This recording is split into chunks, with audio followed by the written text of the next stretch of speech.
Okay, fam, welcome back. So today we're going to be talking about the grayscale trusts, but we're also going to go in depth a little bit on market expectations for tomorrow. So with that being said, let's get it. All right. So I'm not going to start out with LTCN and BCHG and all the trusts. I'm going to start out with the markets. I think this is important to talk about because again, the traditional markets are much, much bigger than crypto. Even futures and Forex and all these other markets are significantly larger than crypto. So I'm going to get to why this is important in a minute. But let's begin with the NASDAQ. All right. So the equity indices and futures rolled their contracts from September out to December. I've told you guys about this before. The equity indices are on a quarterly basis, whereas like your metals, your oil, trying to think what else. Yeah, basically just metals and oil. We don't really do interest rates or like agriculture and stuff like that. We mainly just stick with the metals and the indices, but the metals and oil are monthly. So every quarter these have to be rolled out, which means the price will change and likely the price of the underlying will change also. I'm actually going to take a look at that right now with y'all just to see if there is a gap here. Well, there wasn't exactly a gap, but you can see the NASDAQ did have a massive, huge move up here. Okay. It's possible that maybe this move up was in sync with the gap. I'm not entirely sure, but basically the futures market is pretty much it mirrors the actual stock market itself. So basically you can think of futures as it would be similar to an index fund mirroring the actual stock market, something like that. So going back here, basically the gist of this is there was a gap up yesterday. Okay, this came a couple of days before the FOMC meeting. I don't think that happened by chance. I'm just going to be completely honest about it. I find it hard to believe that the exact same month that the Fed is going to do their first rate cut, that the futures indices are also rolling up and out 3 months in advance. I really have a hard time believing that that's actually a bearish thing. So anyways, we got a gap up. So generally speaking, going into these events, usually when the markets are moving in a particular direction, I kind of expect the news catalyst to continue pushing the markets in that direction. Okay, so basically, if this thing is going bullish into the event, I expect it to be continuing to be bullish during the event and going out of the event. Okay, if you understand what I'm saying here. So the thing I want to point out about this is you guys can see, again, the week has not closed yet, but we do have a break of the weekly trend line here, the downtrend. Of course, you guys know how we do this. This is a very bullish signal. If I just were basically to draw a zone here, let me draw a zone real quick. You guys can see that pretty much more or less we really haven't done much of anything for quite some time, okay? So basically, since July of 2024, the markets have mostly been sideways. So I would actually consider this to be bullish because, again, we moved up into this consolidation. So theoretically, we should also be moving up after the consolidation. Again, we kind of saw something very similar back here. It's not really that obvious because this one kind of did have a little bit lower lows here. You can see like a low and a lower low, but mostly just sideways until we got out of it. And then we started just going up from there. So you can kind of see the point I'm making here. The other thing I want to point out is the gold standard that we usually talk about, the S&P. This thing is currently pushing new all-time highs, okay? Usually when the markets push new all-time highs like this, they don't just immediately revert and go back to the downside. More often than not, there is a much, much higher probability that every single time this thing makes a new all-time high, it's going to make another new all-time high. That's usually what happens. So this little wick right here during this current week, you can see it's higher than the previous all-time high, only slightly, but it is higher, okay? That usually indicates there's more upside to come. And once again, if I just do this, you guys can see this was basically pretty much just more or less a consolidation block, pretty much. Again, we're just going sideways. We're going up into the move sideways, and then theoretically we should be going up out of this move. So that's kind of how I'm seeing that. And you can see the hammer candle at the bottom of this kind of V-shaped recovery here. Okay, so my expectations for tomorrow are this. And again, I could be wrong about this, okay, but if everything plays out like I think it's going to, the Fed comes out with a 50 basis point cut, it's very dovish. Um, and again, I may not be right about this, but I'm pretty confident that something similar to this is going to play out. Okay, I'm expecting a pretty substantial move to the upside in stocks and an even bigger move to the upside in crypto. So we'll just have to see how that plays out. I have some numbers in my head, but I don't want to tell you guys because you guys might try to roast me and be like, "Oh God, you were wrong about that. You were 1% off." And I'm not trying to be mean, guys. I'm just messing with you, but I'm just saying I don't want to say any specific numbers that I have in mind. We'll just have to wait and see if they play out, and if they do, I'll let you know what those numbers are, whether they do or don't. So in terms of Bitcoin, you guys can see Bitcoin and crypto has moved up substantially. So Bitcoin at one point was at 61,000. I am expecting Bitcoin to actually keep going up. So now let's go ahead and talk about the actual trusts. All right, so I'm going to say the same thing I said before. As long as we're stuck in between these two areas here, the white line and the zone, I suspect this is kind of going to be the buying area here. So pretty much anywhere from $11.50 going all the way out to $13 right around December. There's a chance that LTCN could start popping off in November.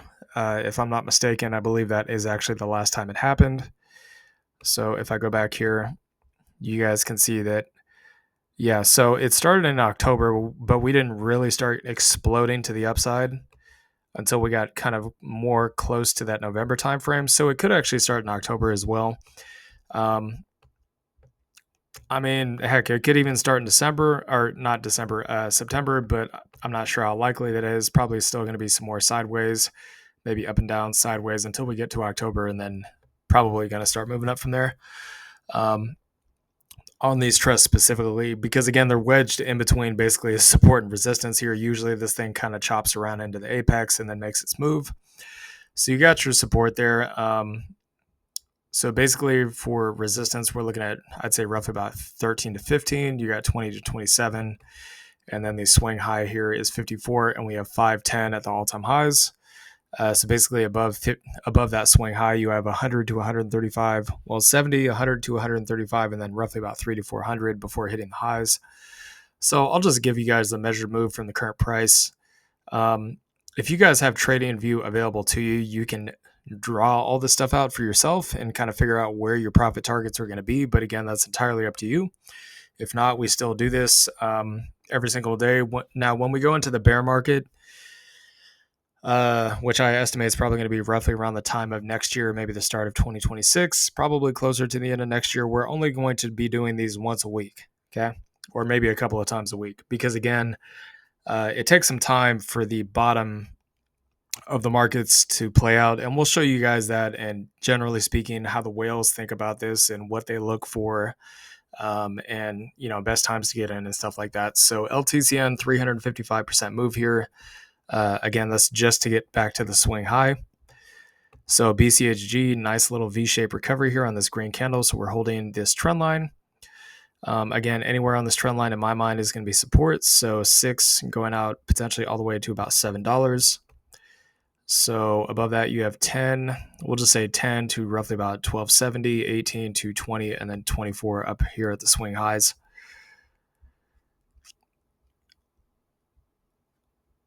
So this move would be roughly about 271%. And again, while this thing has kind of just been moving up and down for these last 7 weeks, it's actually mostly just been going sideways, again, at a previous resistance zone. Okay, so we went sideways here. You can see the sideways action, and then boom, rip to the upside. Okay, so we're seeing something similar. I don't know that it necessarily means we have to break out to the upside. Again, this was above the EMAs when it happened. We're currently below the EMAs, but that can always change.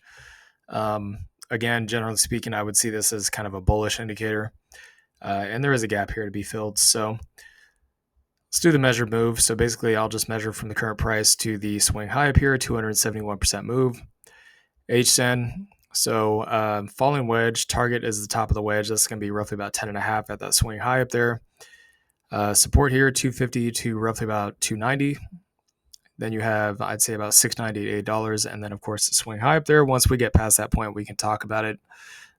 We may even talk about it during the Fibonacci retracement max profit videos. So the move from bottom of support to the swing high, roughly about 275%. ETCG, so we are still sitting below here. Again, Ethereum usually moves after Bitcoin is topped out. Now, there is something I wanted to show you that's actually quite significant, and usually I would show this on a Bitcoin video, but you can see the Bitcoin dominance is moving to the upside, okay? So we're not going to get the all season until Bitcoin dominance drops off a cliff. I suspect that somewhere in this box, this thing's going to top out, okay? So 58 to 62%. I think there's a good strong chance that at 60%, this thing does top out because that's where that waterfall moment took place back here.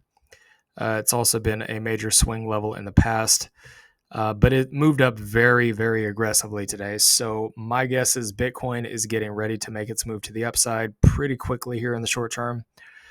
Again, I don't know exactly when that's going to be, but I'm guessing it's coming sooner rather than later, because the Bitcoin dominance just skyrocketed out of nowhere, and I was kind of like, what the hell is going on? So $8.50 to $10 here at support. Then you have roughly about 13 to 16, and we'll say roughly about, I'd say about 18 to 1960. So from the current price, or I'll just actually measure from the bottom of the support zone, it's going to be roughly about 127% move. If you guys need any of the support and resistances that we didn't cover today, you can always go back to previous videos. We've done probably like a couple hundred videos on these so far to just kind of see where the zones are. They generally remain the same. They don't really change unless we have a reason to change it. It's usually not that often. So 1860 here at support for ETH. 2330 to 2830 is what I'd be looking at for resistance. And then we have a cup and handle here, and the target is roughly about $47. So that previous all-time high over there. So kind of just from the white line to get all the way up to this cup and handle target, roughly about 152% move. FILG. So this thing is above this resistance, but it has not had a weekly close above it yet from the look of it. So we'll have to wait until the end of this week, see what it does. So as of right now, I'd say roughly about 35 to 42 would be the support, unless we get a fall below there. If we do, I'll let you guys know, but I don't think that's going to happen. 400 at the all-time highs. So we'd be looking at roughly about a 10x, basically from this, assuming it's going to be a flip zone by the end of the week, roughly about 990% gain. GBAT, nice little wick here. So there is some strength coming into basically the support zone. That's good. So roughly about 450 to 520 at support there. Then we have roughly about $8 to $10, and then the swing high up here at 32. So the fullness of this measured move here would be roughly about 575% move. GLIV is still sitting on support. Again, there's a lot of candles sitting here. I mean, the candles do seem to be going lower, but this can always change direction on a dime. Crypto is notorious for that. It's also notorious for destroying resistance zones like they're nothing in a bull market and destroying them like they're nothing in a bear market. In my opinion, we're still in a bull market, so I don't think we need to worry too much about downside here. 1160 to 15 at support, and then the all-time high at 80. So the measured move here is going to be roughly about 505%. G-Link, once again, still kind of sitting on support. You guys can see that a lot of these are sitting on kind of that a big macro support area. This could possibly be indicative of the fact that the turnaround in crypto to the upside is just literally right around the corner. I mean, we're halfway through September. On the other half of this month, or I should say on the other side of this month, is the bullish seasonality. And there have been times when October has been kind of bearish, but considering that the Fed rate cuts are about to happen and everybody seems to be bullish on it, the markets are moving up on the news. And I'm aware it could be a buy the rumor, sell the news, but I don't think that's going to be the case. I would say that, there's a pretty strong chance, in my opinion, that October, especially with the timing of the halving and the M2 money supply and all that stuff, that we see a pretty bullish October for crypto. So 39 to 45 here at support. you're looking at roughly about 68 to 85 at the resistance, and then 220 all the way up at the highs. So the measured move here would be roughly about 440%. GSOL, so we're still sitting as a support, haven't really moved. I mean, we kind of went down and up and just kind of all around, pretty much like I expected. So 300 to 350 at support, and then the all-time high up here at roughly about 585. So from the current price to the all-time high is roughly about a 71% move. GXLM, so we did bounce off this bottom white line here. Again, these lines would be kind of positioning zones for me if I was going to buy into this. I would say, okay, I would probably buy at the bottom of this line. Like if I had, say, I don't know, maybe 3,000 to allocate, I'd put 500 here, 500 here, 500 here, 500 here, maybe another 500 here, and then just sit on cash. Or maybe if I didn't want to put all that money in, I would just have my last purchase be here and then just kind of wait for it to bounce off the support and go up. But everybody has their own way of doing things. So as of right now, current support $20, and then 53 to 59 is going to be the resistance. 70 is at the swing high. So we're looking at roughly about a 243% move here. Mana, so this one, this is interesting. It says it was up 36% today. I'm not really sure if that's possible with this candle. It looks pretty small. Yeah, okay. Maybe I guess it was a 36%. I mean, it's a small candle, but I mean, again, I suppose the lower the prices that these go, they don't really have to move as much to make as big of a move. It's kind of surreal seeing a 36% gain, but the candle is like so tiny compared to these. I guess it just goes to illustrate just how insane the gains can be during a crypto bull run. So yeah, we're kind of stuck in between these two zones. So I'll just give you guys the range. So it's 164 going all the way up to 1030. Pick your poison on that one. I can't tell you specifically where it's going to go because it's not really going up or down. It's just kind of in the middle. So 70 would be the all-time high there. I'd probably if I was going to get into this, I'd put my sights somewhere in between those two zones. That's just me though. So roughly about 1,000% gain from roughly about halfway in between those zones there. Zcash still mostly just going sideways, not really going up or down. Again, this could be accumulation or distribution in my mind because of all the convergence of events taking place. I'd say this is bullish and it's likely going to be accumulation. Again, we have a flip zone here. This is previous resistance turned now into support. So that is a bullish trend indication. So I'd say anywhere between these two zones would be a good buying area. So down to 320 all the way up to roughly about 510 is kind of a good range in my mind to buy.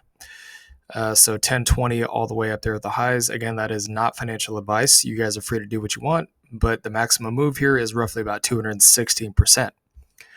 So anyways, hope you all enjoyed this content. Please like, comment, and subscribe, and I'll see y'all later. Peace.